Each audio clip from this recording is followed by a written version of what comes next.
Hello दोस्तों, स्वागत है आपका इस नई वीडियो में। आज हम लोग पढ़ने वाले हैं परागण क्या है। तो दोस्तों, अगर आपने इसके पहले का वीडियो नहीं देखा है तो सबसे पहले उस वीडियो को आप देख लें। आई बटन में उसका लिंक आ रहा है या डिस्क्रिप्शन बॉक्स में भी मैं उसका लिंक डाल दूंगा, वहाँ से भी जा कर के आप देख सकते हैं ताकि यह वीडियो आपको अच्छा समझ में आए। ठीक है, तो आइए समझते हैं परागण क्या है। दोस्तों, इस चित्र को ध्यान से देखिए। यहाँ एक पुष्प दिखाया गया है, ठीक है। उसी जाति का एक और पुष्प यहाँ है, ठीक है। आगे समझिए। तो इस पुष्प के ये वाला संरचना परागकोश है, ठीक है, जिसके अंदर परागकण भरे होते हैं। आपने देखा होगा कि जब आप फूल तोड़ते हैं तो फूलों के अंदर जब आपकी उंगलियां पहुंचती है तो उसमें हल्दी के जैसा कुछ कुछ, पीले जैसा या लाल जैसा कुछ कण चिपक जाता है, वही परागकण होता है, ठीक है। तो इस पुष्प का यह वर्तिकाग्र है, ठीक है। दोस्तों, यदि एक पुष्प के परागकोश से परागकण निकल करके उसके वर्तिकाग्र पर चिपकते हैं या इस पुष्प के परागकोश से परागकण निकल करके इसी जाति के दूसरे पुष्प के वर्तिकाग्र पर अगर पहुंचते हैं तो यह प्रक्रिया परागण कहलाता है।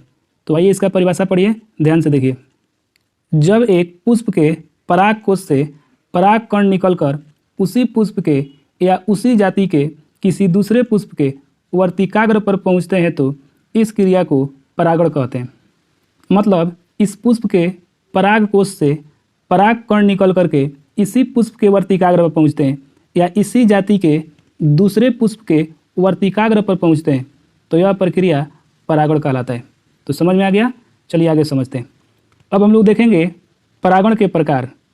दोस्तों, परागण दो प्रकार के होते हैं। पहला स्वपरागण और दूसरा परपरागण। स्वपरागण भी दो प्रकार के होते हैं। पहला स्वयुग्मक परागण और दूसरा सजात पुष्पी परागण। दोस्तों, परपरागण की दो विधियां हैं। पहला अजैविक साधनों द्वारा और दूसरा जैविक साधनों द्वारा। अजैविक साधन का मतलब होता है कि जब परागण की प्रक्रिया किसी जीव से नहीं होती है तो वह अजैविक साधन होता है। इसमें आता है वायु परागण, यानी कि परागण की क्रिया इसमें वायु के द्वारा होगा। तो वायु में जीव नहीं होता है, यानी कि वायु सजीव नहीं होता है, ठीक है। उसी तरह से जब परागण जल से होता है तो यह जल परागण कहलाता है, ठीक है। यानी कि वायु और जल ये दोनों अजैविक साधन है, ठीक है। उसी तरह से जैविक साधन में आता है जीवों द्वारा होने वाला परागण, यानी कि जब परागण सजीवों के द्वारा होता है तो वह जैविक साधन के अंतर्गत आता है, ठीक है। तो इसमें परागण होता है कीटों के द्वारा, जिसको हम लोग कीट परागण कहेंगे। कीट परागण का मतलब जैसे चींटी, तितली, ये जितने भी छोटे छोटे कीड़े मकोड़े हैं वे भी परागण कराते हैं, ठीक है। तो यह कहलाता है कीट परागण। उसी तरह से जब परागण की क्रिया पक्षी कराते हैं तो वह पक्षी परागण कहलाता है, ठीक है। ठीक उसी प्रकार से जब परागण की प्रक्रिया चमगादड़ कराते हैं तो उसको हम लोग चमगादड़ परागण कहते हैं। तो एक एक करके सबको हम लोग देखेंगे।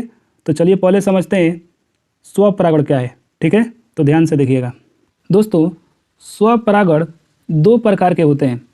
पहला है स्वयुग्मक परागण और दूसरा है सजात पुष्पी परागण। तो चलिए पहला समझते हैं स्वयुग्मक परागण, ध्यान से समझिएगा। दोस्तों, इस चित्र को ध्यान से देखिए। यह एक पुष्प है, यह पुष्प के परागकोश है जिसके अंदर परागकण भरे हैं। तो अगर इस पुष्प के परागकण इसी पुष्प के वर्तिकाग्र पर पहुंचते हैं तो यह प्रक्रिया स्वयुग्मक परागण कहलाता है। आइए इसका परिभाषा पढ़ते हैं। जब एक पुष्प के परागकण उसी पुष्प के वर्तिकाग्र पर पहुंचते हैं तो उसे स्वयुग्मक परागण कहते हैं। मतलब जब एक पुष्प के परागकण, ठीक है, इसी पुष्प के वर्तिकाग्र पर पहुंचते हैं तो यह प्रक्रिया स्वयुग्मक परागण कहलाता है। समझ में आ गया? चलिए अब देखते हैं दूसरा सजात पुष्पी परागण। दोस्तों, इस पौधा के अगर एक पुष्प से परागकण निकल करके इसी पौधा के दूसरे पुष्प के वर्तिकाग्र पर अगर पहुंचते हैं तो यह प्रक्रिया सजात पुष्पी परागण कहलाता है, ठीक है। तो इसका परिभाषा ध्यान से पढ़िए। जब एक पुष्प के परागकण उसी पौधे के दूसरे पुष्प के वर्तिकाग्र पर पहुंचते हैं तो इसे सजात पुष्पी परागण कहते हैं। मतलब पौधा एक ही रहेगा और उसके एक फूल के परागकण इसी पौधे के दूसरे फूल के वर्तिकाग्र पर पहुंचेंगे, ठीक है, तो कहलाएगा सजात पुष्पी परागण। मतलब स्वयुग्मक परागण में एक फूल होना चाहिए, ठीक है, और सजात पुष्पी परागण में दो फूलों की जरूरत होगा। ठीक है, और ये दोनों फूल एक ही पौधे में लगे होने चाहिए, तो उसमें होगा सजात पुष्पी परागण। समझ में आ गया? चलिए आगे समझते हैं। दोस्तों अब हम लोग पढ़ेंगे परागण का दूसरा प्रकार पर परागण। तो ध्यान से समझिएगा दोस्तों, पर परागण के लिए दो पौधा होना चाहिए और ये दोनों पौधे एक ही जाति के होने चाहिए। कहने का मतलब अगर ये गुलाब का पौधा है तो ये भी गुलाब का होना चाहिए, दोनों एक ही जाति के होने चाहिए। ठीक है, तो चलिए समझते हैं पर परागण। दोस्तों जब एक पौधा के पुष्प के परागकण उसी जाति के दूसरे पौधे के पुष्प के वर्तिकाग्र पर पहुंचते हैं तो यह प्रक्रिया पर परागण कहलाता है। तो चलिए अब इसका परिभाषा पढ़िए। जब एक पुष्प के परागकण उसी जाति के दूसरे पौधे के पुष्प के वर्तिकाग्र पर पहुंचते हैं तो उसे पर परागण कहते हैं।